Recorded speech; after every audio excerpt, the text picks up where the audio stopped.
এতদিনে বিধাতা আমার একটা কথা শুনেছেন। কি ব্যাপার? আমার ছেলেটা এখনো বাড়িতে ফিরছে না কেন?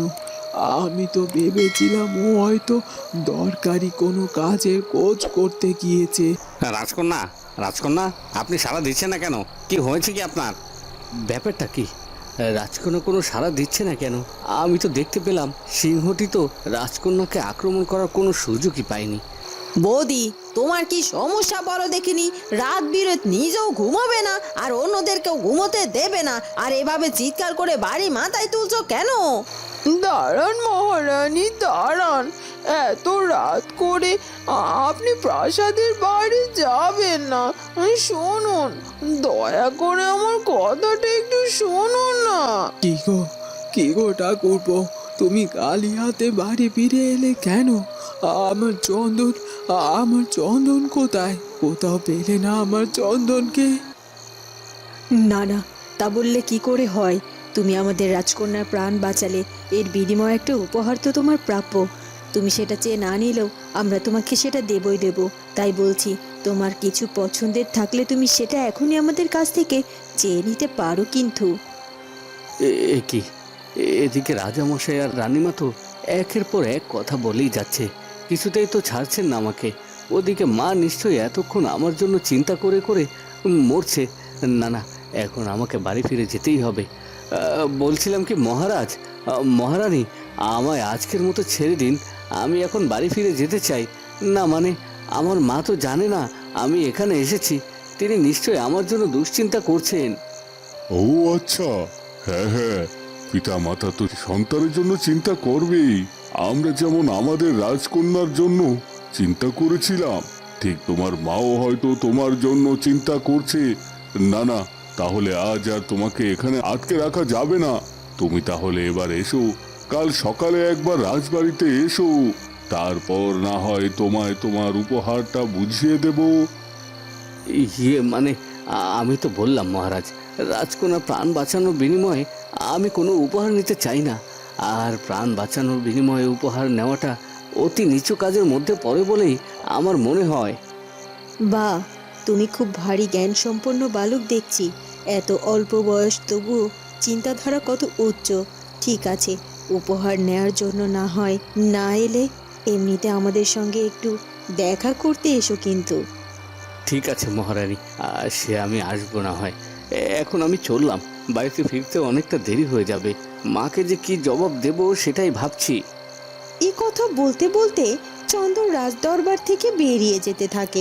তখনই মহারাজ চন্দনকে ডেকে বলে, দাঁড়াও দাঁড়াও, তোমার তো এখন পায়ে হেঁটে বাড়ি পৌঁছাতে গেলে অনেক সময় লেগে যাবে। তুমি বরং রাজরথে করেই যাও। আমি বলে দিচ্ছি আরেকজন সারথীকে, এই তোরা কে কোথায় আছিস, যা তো ওকে রাজরথে করে বাড়ি পৌঁছে দিয়ে আয়। ইয়ে মানে, না না, আমার মতো অতি সামান্য বালক রাজরথে চড়ার অধিকার রাখেন না রাজামশাই। আমি পায়ে হেঁটে যেতে পারবো। তুমি পায়ে হেঁটে যেতে পারবে সে তো আমি জানি, কিন্তু তাতে অনেকটা সময় অপচয় হবে তোমার। তোমার মা হয়তো ততক্ষণ ওদিকে তোমার জন্য দুশ্চিন্তা করবে, অস্থির হয়ে উঠবে। যত দ্রুত সম্ভব তোমার বাড়িতে পৌঁছানো দরকার, তাই রাজরথে করেই যাবে তুমি। ঠিক আছে মহারানী।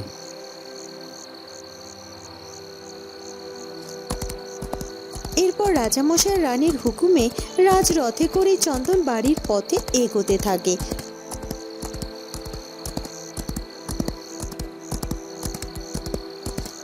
পথের মধ্যেই তার কাকা আর মায়ের সঙ্গে তার দেখা হয়ে যায়। মা, কাকা, তোমরা এখানে? চন্দন, তুই রাজরথে চেপে কি করছিস? কোথায় ছিলিস তুই এতক্ষণ? বলছি মা, বলছি। সারথি, তুমি এখন রাজরথ নিয়ে প্রাসাদে ফিরে যাও। আমার মা আর কাকার দেখা যখন পেয়ে গেছি, তখন আর আমাকে এই রাজরথে চেপে বাড়ি ফিরতে হবে না। এরপর চন্দনের কথা মতো নতুন সারথি রত্নী প্রাসাদে ফিরে যায়। চন্দনকে প্রাসাদের রাজরথে আসতে দেখে তার মা এবং কাকা ভীষণ অবাক হয়ে যায়। কি ব্যাপার কি চন্দন, সারা দিন তোর কোনো খোঁজ খবর নেই, আর এদিকে চিন্তায় চিন্তায় আমি মরছি, আর তুই কিনা ওই রাজরথে চেপে ঘুরে বেড়াচ্ছিস। দেখেছো ঠাকুরপো, দেখেছো? আমি তোমায় বলেছিলাম না, ওকে রাজবাড়ির দিকে গেলে চন্দনের খোঁজ পাওয়া যাবে। আমার কথা কানা মিলল তো? সত্যি তো চন্দন, বলতো দেখি, তুই এভাবে না বলে রাজপ্রাসাদে কি করতে গিয়েছিলি? এদিকে তোর মা আর আমি তোর চিন্তায় চিন্তায় অস্থির হয়ে যাচ্ছি, আর তুই দিব্যি নিশ্চিন্তে রাজরথে চেপে ঘুরে বেড়াচ্ছিস। কাকা, তোমরা আগে আমার কথাটা শোনো। সবটা না জেনে শুনে আমাকে দোষারোপ করো না তো। ও বল তাহলে, এতক্ষণ কোথায় ছিলি তুই? এরপর চন্দন তার মা এবং কাকার কাছে সব কথা খুলে বলে। সব কথা শুনে চন্দনের কাকা বলে, তুই জঙ্গলে হঠাৎ করে কাঠ কাটতে কেন গিয়েছিলি চন্দন? বল আগে আমাকে। আমি যে রাজকন্যার প্রাণ বাঁচিয়ে নিজের প্রাণ রক্ষা করে তবে জঙ্গল থেকে ফিরে এলাম, সে সব কিছু জিজ্ঞাসা না করে কেন কাঠ কাটতে গিয়েছিলাম সেটা জিজ্ঞাসা করছো তুমি কাকা? হ্যাঁ করছি। তুই যদি জঙ্গলে না যেতিস তাহলে তো তোকে এত বড় বিপদে পড়তে হতো না, তাই না? তুমি ভুল বলছো কাকা। আমি যদি আজ জঙ্গলে কোনো কাজে উছিলায় না যেতাম তাহলে তো রাজকন্যা আজ হয়তো ওই সিংহের কবলে পড়ে তার প্রাণ হারাতো। নেহাত অসময়ে জঙ্গলে গিয়েছিলাম বলেই তো রাজকন্যা প্রাণ রক্ষা করতে পারলাম। দেখছো বৌদি, দেখছো, তোমার ছেলেটা একেবারেই তার বাবার মতো হয়েছে। আমার দাদা যেমন সারা জীবন পরোপকার করে এলো, আর তার জন্যই শেষমেশ তাকে প্রাণ দিতে হলো, তোমার ছেলেটিও হয়তো তেমন। দেখো, তাকেও যেন আবার তার বাবার মতো। তাক ঠাকুরপো, তাক, এসব কথা বলে আর লাভ নেই। চলো বাড়িতে চলো। এরপর সবাই বাড়িতে চলে যায়।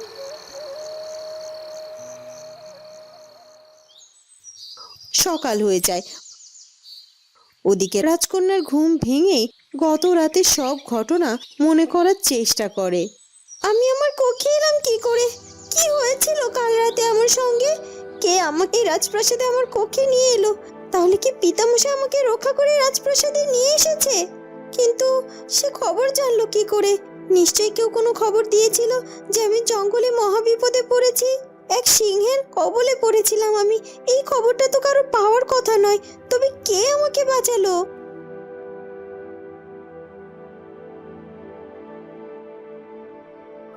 রাজকন্যা, ঘুম ভেঙেছে নাকি?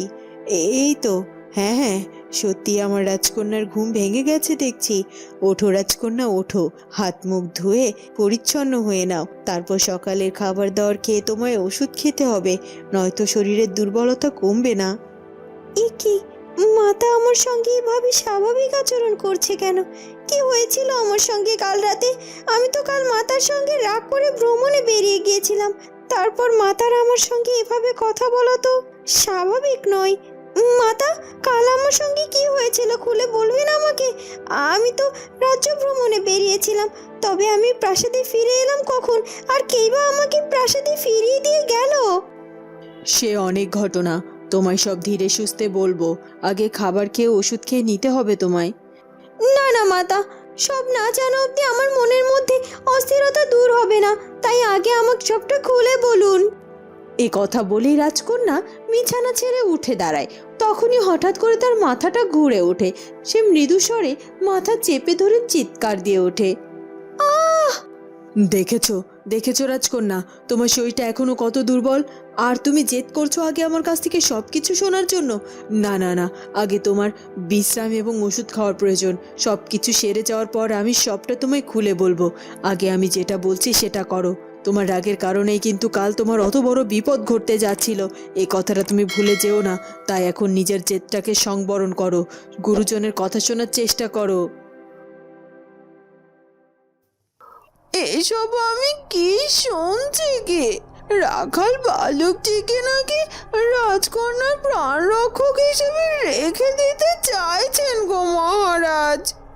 সেরকম কিছুই তো শুনতে পেলাম মনে হলো লালনা। মহারাজ আর মহারানী এমন কিছু সিদ্ধান্ত নিয়েছেন। কাল রাতে যে বালকটি রাজকন্যাকে উদ্ধার করে এখানে নিয়ে এসেছিল সে বালকটি তো দুদিন আগে রাজকারাগারে বন্দি ছিল গো, যে কিনা দুধ বিক্রি করছিল রাজপ্রাসাদের সৈন্যদের কাছে। মহারাজ নাকি সে বালকটিকে রাজকন্যা প্রাণরক্ষক হিসেবে রেখে দিতে চাইছেন গো। বড্ড হাস্যকর হয়ে গেল না ব্যাপারটা? অতি সামান্য রাখাল বালক কিনা রাজকন্যার প্রাণ রক্ষক হবে এখন। কি আর বলবো লালনা, মহারাজের কখন কি মনে উদয় হয় সেটা আমি বুঝতে পারি না লালনা। মন্ত্রী মশাই, রাজদরবারে আপনার ডাক পড়েছে। রাজামশাই এক্ষুনি আপনাকে সেখানে হাজির হতে বলেছেন। ঠিক আছে, আমি আসছি এক্ষুনি। এরপর দাসীটি সেখান থেকে চলে যায়। উফ, এই রাজামশাইকে নিয়ে আর পারি না। একটার পর একটা দায়িত্ব আমার কাঁধে চাপিয়ে চলেছেন। রাজ্যের রাজামশাইয়ের চেয়ে বেশি দায়িত্ব সামলাতে হয় বোধ হয় মন্ত্রী মশাইকে। কবে যে এই মন্ত্রী মশাইয়ের পাট চুকোতে পারবো কে জানে লালনা।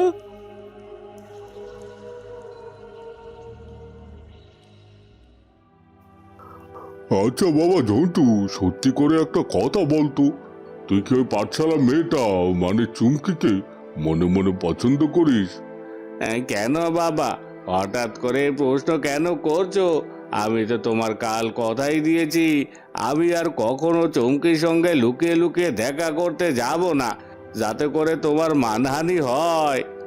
আমি ভাবছিলাম তুই যদি মন থেকে চুমকিকে পছন্দ করিস, না মানে চুমকির সঙ্গে তোর বিয়ে হলে তোর যদি কোনো আপত্তি না থাকে, তাহলে আমি চুমকির সঙ্গে তোর বিয়ের ব্যাপারে আলাপ করব চুমকির বাবার সাথে।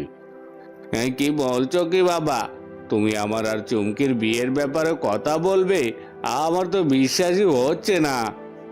আরে হ্যাঁ, শোন, চুমকি হলো ওর বাবা মায়ের একমাত্র মেয়ে, আর ওদের বাড়ির অবস্থা মোটামুটি ভালো। ওর বাবার তো পোষা গরু আছে কয়েকটা, সেগুলো চুমকির চাচাতো ভাই রাখাল হিসাবে দেখাশোনা করে। এইসব কিছু দিয়ে ওদের সংসারে বেশ আয় রোজগার হয়। তুই যদি ওই সংসারের জামাই হোস, তাহলে ওই সংসারের আয় রোজগারের উপর তো তোর অধিকার থাকবে, বল? তাই এমন একটা সম্বন্ধ আমি ফিরিয়ে দেব কেন? তাছাড়া চুমকিও তো দেখতে শুনতে সুন্দর, বৌমা হিসেবে আমার কিন্তু বেশ পছন্দ হয়েছে। কি বলছো কি গো বাবা? আমি নিজেও তো এত কিছু ভেবে চিনতে চুমকির সঙ্গে প্রেম করিনি।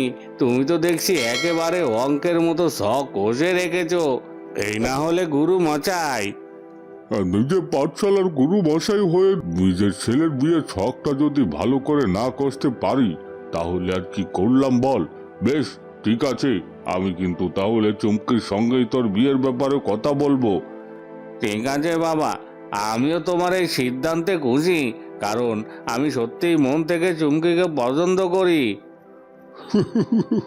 ঠিক আছে, অনেকদিন সংসারের রান্না বান্না থেকে শুরু করে ছেলেকে মানুষ করা আমাকে এক হাতেই করতে হয়েছে। এবার জলদি করে ছেলের বিয়ে দিয়ে বৌমা নিয়ে আসি বাড়িতে, তারপর আমার সকল দায় দায়িত্ব শেষ হবে। মা, ও মা, খেতে দাও আমায়, বড্ড খিদে পেয়েছে যে। খাবার খেয়ে দুধ বিক্রি করতে যেতে হবে বাজারে, বেলা তো পেরিয়ে যাচ্ছে। তোর কাকিমা রান্নাঘরে চুমকিকে খেতে দিয়েছে, ওখানে গিয়ে তোর কাকিমাকে খেতে দিতে বল, সে তোর খাবার বেড়ে দেবে। এইভাবে কথা বলছো কেন মা? রোজ তো তুমি আমাকে খাবার খেতে দাও, আর তুমি আমাকে খাবার বেড়ে না দিলে আমার খেতেও ইচ্ছে করে না মা। আজ কেন এভাবে বলছো? আরে কেন বলছি বুঝতে পারছিস নে? তুই কি আমার একটা কথাও শুনিস যে আমি তোর কথা মতো কাজ করব? আমি তোকে বলেছিলাম না রাজপ্রাসাদে যে কোনো জিনিস অথবা যে কোনো লোকের কাছ থেকে দূরে থাকবি? তারপর তুই বারবার রাজপ্রাসাদে এক এক ঘটনার সাথে জড়িয়ে পড়ছিস কেন বলতো চন্দন? ও মা, বিশ্বাস করো, আমি নিজের ইচ্ছে করে রাজপ্রাসাদে কোনো ঘটনার সঙ্গে জড়াতে চাইনি। আপনি কিভাবে যেন জড়িয়ে পড়ি। আমি তো কাল কাঠের খোঁজ করতে গিয়েছিলাম জঙ্গলে। কে জানতো ওখানে রাজকন্যার এত বড় বিপদে পড়বে আর আমি তাকে রক্ষা করতে পারবো?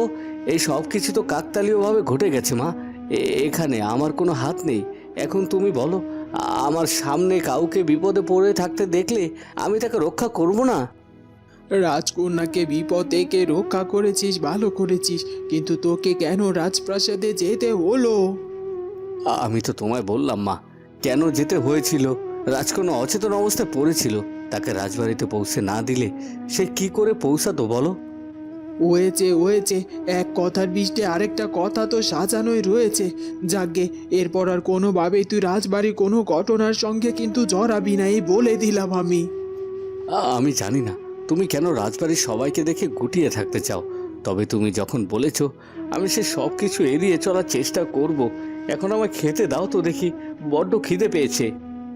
ঠিক আছে, দিচ্ছি।